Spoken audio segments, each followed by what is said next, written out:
Our business has certainly for fleets that are doing temperature control of perishables, that's a segment. But then also right behind us, we have auxiliary power unit equipment that actually can be for dry fleets. Anybody who's idling an engine today, we can move that to a solution that reduces idle, reduces greenhouse gas and fuel emissions. Right, right. No, that's such an important part of the market as well. So let's talk for a moment about the kind of the core problems that those kinds of fleets face that your company has really committed to providing a solution to. So talk to me through what does those problems look like and how does it impact their business?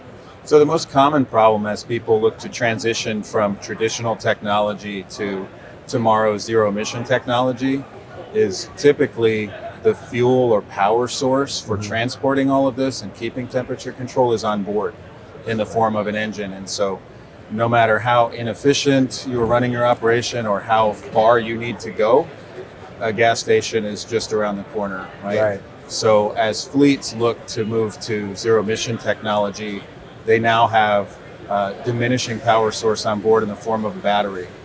And so range anxiety is a term that we hear in our space. So can I make my journey? Can I make it to all the regular stores I used to go to with the same truck, the same load? And that's different. Fleets are learning. Yeah. So what would be the economic impact of that range anxiety manifesting itself in a worst case scenario? Well, a worst case scenario is always load loss, right? Where you actually lose the cargo. But to adjust for that, if you're not able to complete the identical ranges, you have to buy more assets. Because instead of being able to stop at, say, 4 stores, you can only stop at 2, so now you need 2 trucks. Or you have to come back and charge at home base, and that affects the total cost of operation, logistics of getting trucks in and out of your yard, et cetera. Yeah, and you know, a rise in cost across the industry in the trucking sector has an impact on everybody. So it drives up the price of everything that gets delivered. Yeah, absolutely. Right. So cost is, even if we just are able to serve the same customers with the same number of assets, the physical cost of the technology, charging infrastructure, all of these are things that as we work towards scale, the costs will come down.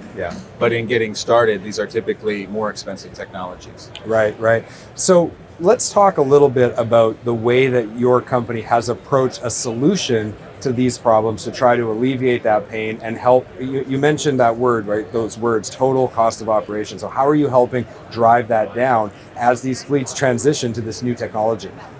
Well, we're leading and we're learning.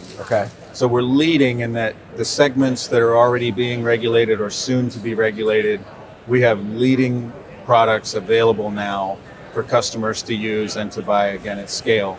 In the places that are yet to be regulated, including like trailer refrigeration, zero emission is not clear what path that will go from a technology standpoint, regulation. And so we're experimenting and running field trials and learning with our customers, because it impacts both the way we build equipment and how we service it for them, and also how customers will operate their fleets.